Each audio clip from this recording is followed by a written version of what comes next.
Hi. So the first video in this channel was about creating a website for startups, somebody who was in retail and now wants to go online, and how do you make your own website, how do you optimize it using keywords. Now the second episode would be taking this forward. Once I have optimized my website, and once every time my user is searching for my offerings, my website appears in the search list, say let's say first 2-3 options, what is the next thing I will do? Will I all my lifetime wait for somebody to search my product and then click on the website, go to the page and buy product? And then also there are a lot of complexities. Some people might like it, not like it, price might be an issue, color might be an issue, add to the cart, a lot of things are there. So we'll get into that bit some other day. But today I'm saying, once let's say I have done this and there are people who are coming and buying, what is the next thing I should do? Create awareness about my website, my offerings. Now what do you mean by creating awareness? That is, I cannot always wait for a user to search for my product. There's another way of doing it, which is getting into their consideration set. What does it mean? That I am selling a product which everybody will need at some point of time, or needs, generally uses. Let's say a speaker, a handy small speaker which can be used, which can be easily connected through Bluetooth with your phone or your laptop or your pads, and used for small parties at home and office, everywhere. So I know this is a huge target audience, but how do I reach to them? I reach to them by creating awareness about my product. That is, wherever they are, identifying that points of contact, wherever they are, I make sure when they're browsing in their specific regions of interest regions, my ad appears. If it doesn't sound too familiar, I'll break it down further. Let's say I'm on Amazon and I've seen a phone there, or I've seen a gadget there. Now after I've seen it, I have spent a lot of time understanding it, but I don't want to buy it right now. It was just sort of curiosity that I saw, let me see what it is. Now when I'm surfing to any other website, do we not see that Amazon ad everywhere? We see, and we say, oh, they're following me everywhere. We always do that. Oh God, they always follow us. And they follow us for the next 2-3 days until we go back, or we don't go back, whatever, to the website. What is that called? Well, that is something that Google has. Google has something called display ads. What it does is that it will ask you, okay, create your display ad and give it to me in 15, 20, 25 sizes, because the space that I get in every website differs, right? Because every website is created by unique creative graphic designers. Their taste is different. Somebody might say, okay, I don't want an ad on top, I want it at the side, so the banner size changes. Somebody says, I want it right in the center, like a horizontal line, so the ad changes. Okay, now Google has taken care of that. Google has made sure that many people who are willing to make money through ads approaches them. Now what's the next thing? Now how do I know that the website which Google has bought matches with the website where my target audience would be interested in? That's interesting. What happens is, when you make your Google ads, Google will tell you that, okay, give me the preferential behavior, or sort by preference your target audience, which means it gives you an opportunity, an option to first figure out where are they located. Let's say I am in India and I'm saying my speaker is expensive. I don't think anybody in a smaller town would actually want to spend up to 10 grand for a speaker. That's more of a, not a necessity.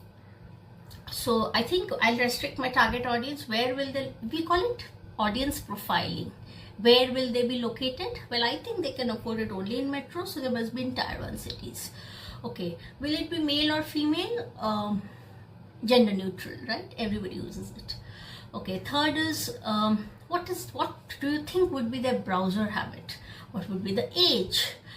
Would they be interested? Would they be following a particular brand? Do you want to target other speaker brands as well? There are a lot of things that goes into it. Now these are things which can I do on my own. The basics I can do, definitely. Nobody better than me who's offering the product will know how or what kind of target audience will be there. So definitely I can do it on my own. But I can do it on my own. But then the moment it comes to the nitty-gritties, let's say I'm saying that what more features does Google have in terms of selecting it? How will I do that? Google has its courses, Google has its support centers, which is all online. Just the keywords, as I said in the last episode, it's all about keywords. The moment you type Google, I want to know more about Google Ads, display ads.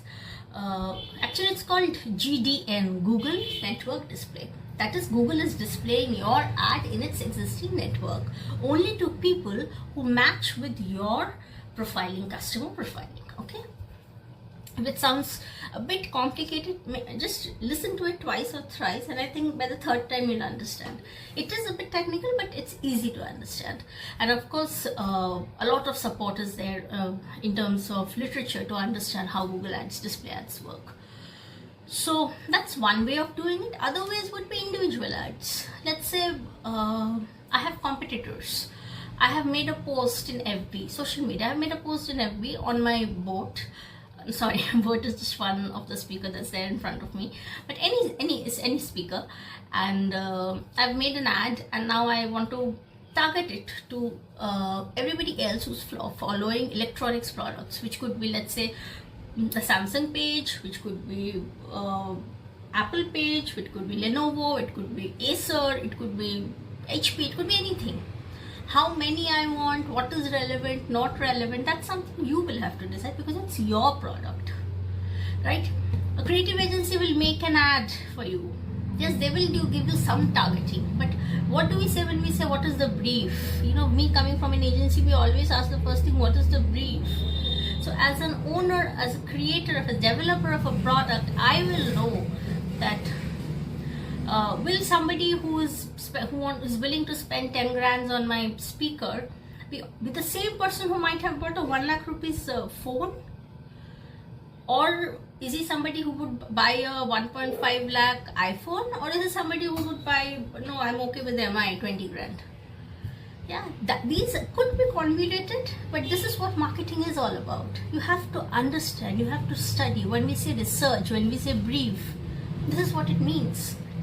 And when you as an audience, you as a creator understands that, I'm saying not everything, but at least a bit of it, then it becomes easier to target your audience appropriately, and then of course get the chances of getting conversions, which would be different for different campaigns, but that conversion, the chances of that conversion would definitely be more.